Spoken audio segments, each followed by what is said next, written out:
So just going through, so the topic this week is getting the lay of the heretical land.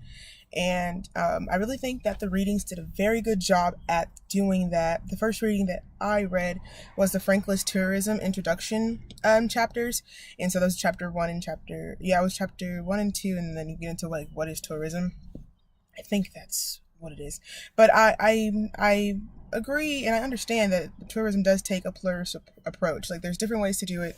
There's different ways to do it correctly, and there's also different ways to do it incorrectly, which I thought was it definitely made sense. And also that the book is arguing that tourism is therefore a central component of the modern social identity formation and engagement, which I think is totally true because we go there and we're trying to mesh and mold into this identity that we're supposed to be, this all-knowing being, or this person that's searching for the knowledge of everything that is tourism, everything that is this culture that you're touring. And I thought that was really interesting.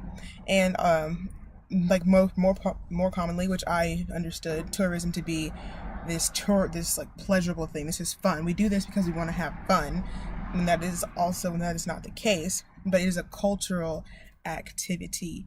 So instead of saying, oh, this is something I'm seeking for pleasure, this is something that I'm wanting to do, it's more so of like this exploration of a culture. But you're taking on these like performative acts. But I don't know, I don't want to go on a tangent, but just like just going through my thought process of how I'm thinking of the material.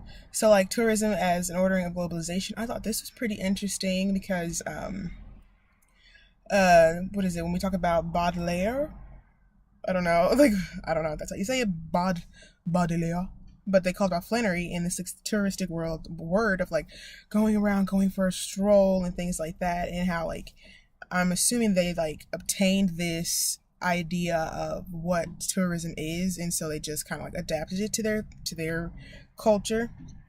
But it's basically like this experience that comes from travel. So like, did I experience what I was going to do? Did I find what I was looking for? And then it goes down to what I thought was really another thing that was interesting was Bauman, and where he says we tend to share a similar fate. The more experiences we pretend to make transparent, the more they themselves are become opaque, which is like very blurry. And I was like, oh, Bauman. Interesting. I thought that was really interesting because like people are losing who they are. They're losing their roots by putting on this show or this performance for tourists who are visiting the site, and that's not really how they authentically are themselves. So and then when we get into the authentic, but that comes later. So I thought that was extremely interesting. I was like, wow, like the more you pretend and the more it's just like at first I kind of thought it was like, the more you lie, like you kind of believe the lie. But that's not like this. I don't know where I was going with that. Scratch it. So then we talk about like this idea of like tourism digitally. I was like, tourism and technology. And I was like, now how can we do tourism and technology? We're not actually there.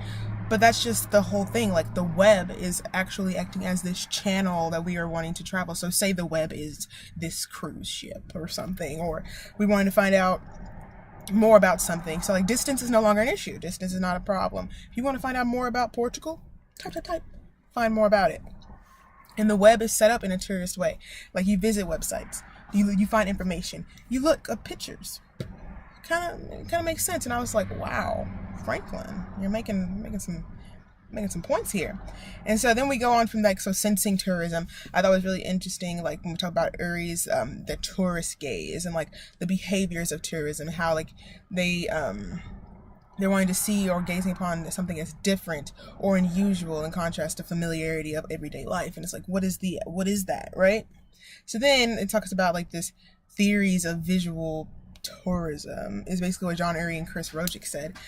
And basically it boils down to tourists are the collectors of views and gazes. So they're the ones that see this. They're the ones that are longing for this. They're the ones that are reminiscing about this time and everything. And then it talks about post-tourism. So what happens after? So with the web, it extends it just normalizes this virtual world of tourism, which makes it easy to debrief almost. It's like, okay, well, I have a picture, here's that. And then, which is easier because it plans it conveniently at home. You can do it I don't know about y'all, but sometimes I do it at work. So, it's just things like that. And I think when I thought about this, they talk about ordering online. I thought about like made in China things, like Amazon, like how many times, I can't tell you how many things I've gotten from Taiwan, and so it's like, and then I think of like looking at online websites, I think of sandals. So, just stuff like that. And then we talk about sex tourism. I was like, wow, people really do travel to have sex. And then when Holly was talking about honeymoons, I was like, that makes so much sense. Because, this is like a little side note, I don't know what it is, but I've also had conversations with my friends about this same thing, like wanting to get this exotic, I guess, experience with someone from another place, and then they just end up being with like someone, like you go to South Padre Island to have a good time, but like all of your friends are also in South Padre Island having a good time. So what does it do when the guy you're crushing on here in Denton is now in South Padre? What does it change? Because you have easily had sex with him in Denton, but you want to wait to do it in South Padre. I don't get it. But that's that thrill. That's the idea of it's a new place, it's a new thing. I can do anything. I'm invincible. So I think to me, that's what I understand it as. And so we talk about like this transformation, then we talk about fast time and slow time. And I'm just like, that makes so much sense, because in the world that we live in, instant gratification is a big thing. Everything is quick. We have Uber Eats now. We have DoorDash, Delivery Dash. Like everybody is moving. Whoo, whoo, whoo, whoo. So therefore, the things we want we want them to be satisfied quickly. So I think that's like where the problem with tourism kind of comes in, because it's like, if you want this authentic being, this authentic time or experience, but you're still acting like you were back home, you have to, I guess, adapt to your performance, or adapt to the surroundings to the place around you in order to, I guess, get that full experience. But then again, there's so many different ways to get that full experience. Who's to say what's real and what's not?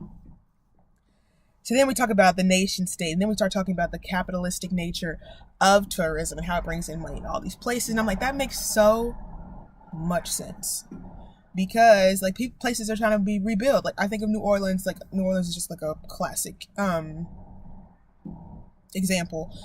Like they brought this into like this tourist state to try to build it up. So they build up the tourist attractions. But when you go outside of, like, in other places of New Orleans, not everything is built up or even replaced back, because that's not a tourist site. That's not what the people see, the money sees. So therefore, why go to it? I also saw, like, because there's like so many different ways to define things, like there were multiple definitions of tourism, and like that was just like kind of overwhelming. And then I was like, okay, so what is tourism? And then we start getting into the history, which I thought was extremely interesting, which was tourism as romanticism. And I was like, how are you gonna mix? I was like, okay, all right, okay, tell me a little more. And so like then it goes a little bit more talking about like the romantics. They wanted to use imagination, creativity. Let's think outside the box. Let's go search for something new. Let's search for something different. And that's where tourism came from. And it was like this wealthy thing. And I was like, oh, okay, so you have to have a little money to do it. That makes sense. And that's where the whole embodiment of tourism came from. So you have to embody it. So what is a good traveler? What's a bad traveler? And then we talk about the like travel stories told and retold, and how like they kind of lose, like, even though in how it depends on who's telling the story. Like if I'm a black person trying to talk about, nope, not a good example, scratch. Say I am a white female trying to talk about, you know what, scratch that too. None of those are good examples. But I guess what I'm really trying to say is, seeing that you have to embody this performance of tourism in all its authenticity, it itself has different avenues to like work with. And so what we talked about in the introduction of travel stories told and retold, independent travel versus the tourist, and how these people, even though they're like two separate people and they do kind of despise each other, just like the leisure backpacker and the cultural backpacker, their paths cross all the time. The independent traveler, they don't have scripts. Like, they just go by the ear, go with the flow. The tourists, they're like, we're hitting all the sites, baby. We're going everywhere. And that's where we see those types of differences. And then we see like these scripts and costumes and props, and then we get into the backpacker. I thought was really interesting that Tracy that Dr. Schaefer mentioned, was that the guidebooks are used as scripts, and that's what she used. She uses Steve's guidebook, and I'm like, that is so interesting, because we have like, they have like tourists, like, what is it, traveling help for dummies, things like that. And so we see this, like, this idea of like, what is authentic. So if I'm a tourist, does that mean I'm not getting the authentic experience that I would get if I'm a traveler? Not so much, like, because it all depends on intention and what I, as am a tourist or as a traveler, am looking for in the experience that I seek, or the things that I just run into, or the things that I'll never get. Like, I think that's what makes the experience authentic. I think that's what makes tourism, or the sense of authenticity, so special, because whatever experience, we take the same person, you take a person, put in California, take another person, California, they will have two different types of experiences. Even if they go through the airport, they go to the same beach, they go to the same Airbnb, like, it will be a different experience. But because those experiences are different, doesn't make it any less authentic. It's what I still said it wrong. Authentic. There we go. It doesn't matter. It doesn't say what makes it authentic. It's what's authentic to you, or to the person, or to me, as to what I feel I got out of the experience. Did I get what I wanted to get? Did I learn what I wanted to get? Did I find this rite of passage? Like, did I learn what I wanted to learn? That's what it's about. I think that's, to me, that's what authenticity is. That's what it's authentic to you as a person. So yeah, all in all, I really enjoyed these readings. I thought it was solid ground for what we were going to be talking about for class. I thought it was extremely warranted. I thought it all pretty much made sense. I hope everybody else enjoyed it. I don't really know how to end a video because I'm awkward, so I'm just going to say goodbye now. And my doctor's appointment went well. Okay, I didn't mean to say that, but it did go well. All right, see y'all later. Bye.